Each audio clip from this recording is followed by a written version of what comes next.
प्यार में कत्ल की कई वारदातें आपने सुनी होंगी। अपराध की कई कहानियां आपने देखी होंगी। लेकिन मुंबई में हुई इस वारदात ने खौफ सबको और भी खौफनाक बना दिया। मुंबई की एक पोस्ट सोसाइटी के फ्लैट में आधी रात में जो हुआ उससे पूरी मुंबई ही नहीं बल्कि पूरा देश दहल गया।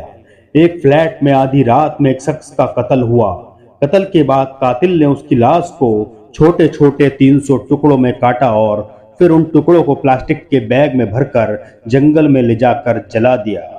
ये सच्ची कहानी है टेलीविजन एग्जीक्यूटिव नीरज ग्रोवर, उनकी दोस्त कन्नड़ एक्टर्स मारिया सुसाई राज और मारिया के मंगेतर एमिल जैरोम मैथ्यू की। 2008 में मारिया मुंबई आती है। उसे बॉलीवुड फिल्मों में काम करना था। यहाँ उसकी दोस्ती नीरज ग्रोवर से होती है। नीरज ग्रोवर का नाम मुंबई की प्रोडक्शन की दुनिया की नामी हस्तियों में आता था। वो एक प्रोडक्शन हाउस से जुड़े हुए थे। नीरज मुंबई में मारिया के काम में मदद करते हैं और इस दौरान वो काफी करीब आ जाते हैं। लेकिन दोनों की दोस्ती मारिया के मंगेतर एमिल जोरम मैथ्यू को पसंद नहीं आती। बावजूद इसके मारिया और नीरज मिलते रहते हैं। एमिल जोरम मैथ्यू नेवी में ऑफिसर था। 6 मई 2008 की वो खौफनाक रात। मारिया को अपना घर शिफ्ट करना था। उसने मलाड में एक घर किराए पर लिया। उस दिन शिफ्टिंग में नीरज मारिया की मदद करता है। उस रात वो मारिया के साथ ही उसके फ्लैट पर रुक जाता है। रात करीब 8 बजे मारिया का बॉयफ्रेंड जेरोम मैथ्यू मारिया को फोन करता है। पीछे से उसे नीरज की आवाज आती है। इस बात से मैथ्यू नाराज हो जाता है और मारिया को कहता है कि वो नीरज को घर से जाने के लिए कहे, लेकिन मारिया ऐसा नहीं करती। नीरज मारिया के फ्लैट में ही रात गुजारता है। यहाँ मुंबई में मारिया और नीरज फ्लैट में अकेले होते हैं। वहाँ कोच्चि में मारिया का बॉयफ्रेंड एमिल इस बात से आग बबूला हो जाता है। उसे दोनों के हाथ पहले ही नफरत थी और जबकि फ्लैट वो दोनों अकेले थे, वो बेचैन हो उठता है। वो आधी रात में ही कोच्चि से फ्लाइट पकड़कर मुंबई आता है और सीधा अपनी गर्लफ्रेंड के फ्लैट में पहुंचता है। वहां नीरज और मारिया को एक साथ देखकर वो गुस्से से लाल हो जाता है। नीरज और मैथ्यू के बीच हाथापाई होती है। मारिया उस वक्त वहीं मौजूद थी। इसी हाथापाई के दौरान मैथ्यू नीरज को चाकू मार देता है और फिर नीरज की वहीं मौत हो जाती है। नीरज की मौत के बाद मारिया और मैथ्यू को घबराहट होती है। सामने नीरज की लाश थी। दोनों इस लाश को ठिकाने लगाने का प्लान बनाते हैं। मैथ्यू और मारिया नीरज की लाश के 300 टुकड़े करते हैं। लाश के छोटे छोटे टुकड़ों को प्लास्टिक बैग में भरा जाता है। इसके बाद मारिया अपने एक दोस्त की कार लेकर आती है। ये दोनों लाश एक बड़े बैग में रखते हैं और फिर कार से जंगल की तरफ रवाना हो जाते हैं। जंगल में जाकर ये दोनों लाश के टुकड़ों को जला देते हैं। घर में कत्ल होने की वजह से खून के निशान, दाग धब्बे नजर आते हैं, इसलिए ये दोनों घर में पेंट करते हैं। घर की चादरें, यहाँ तक कि फर्नीचर भी बदला जाता है। नया घर शिफ्ट होने की वजह से किसी को शक भी नहीं होता।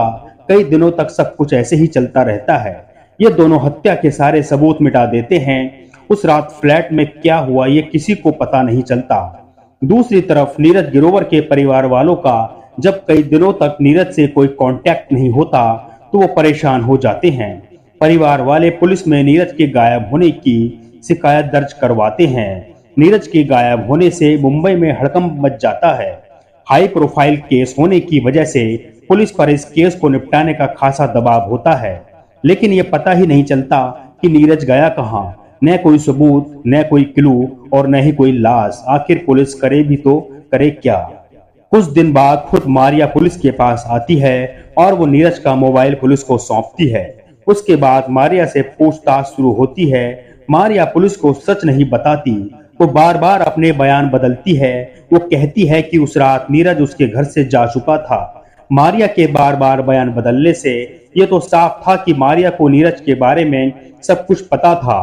पुलिस उस पर दबाव बनाती और आखिरकार वो पूरा सच बताती है। मारिया के बॉयफ्रेंड एमिल जेरोम मैथ्यू को भी गिरफ्तार किया जाता है।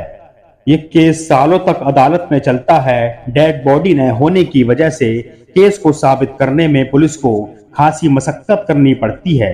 दूसरी तरफ मीडिया का भी पूरा अटेंशन इस केस की तरफ था। 2008 में इस खबर ने पूरे देश को हिलाकर रख दिया था। हाई प्रोफाइल केस होने की वजह से इसे निपटाने की पूरी कोशिश की जाती है। सोसाइटी के गार्ड की गवाही इसमें अहम रोल अदा करती है। गार्ड बताता है कि उसने दोनों को एक बड़ा बैग कार में रखते देखा था। इसके बाद पुलिस मैथ्यू की कॉल डिटेल्स और फ्लाइट डिटेल्स निकालती है। ये साफ हो जाता है कि इस कत्ल में इन दोनों का ही हाथ था। जंगल से नीरज ग्रोवर की हड्डियां और दांत भी बरामद होते हैं। 2011 में आखिरकार इस high profile Neeraj Grover murder case में कोर्ट अपना फैसला सुनाता है। फोरेंसिक टीम की मदद से पुलिस इस कत्ल को साबित करने में कामयाब हो जाती है। मैथ्यू को कत्ल और सबूत मिटाने के आरोप में 10 साल की सजा मिलती है। वहीं मारिया को कोर्ट 3 साल की सजा सुनाती है। हालांकि मारिया 3 साल का वक्त जांच के समय ही पूरा कर चुकी थी, इसलिए उसे रिहा कर दिया जाता है। तो ये था वो इतिहास का सबसे खौफनाक मर्डर जिसमें एक एक्ट्रेस अपने बॉयफ्रेंड के 300 टुकड़े करके जंगल में फेंक देती है।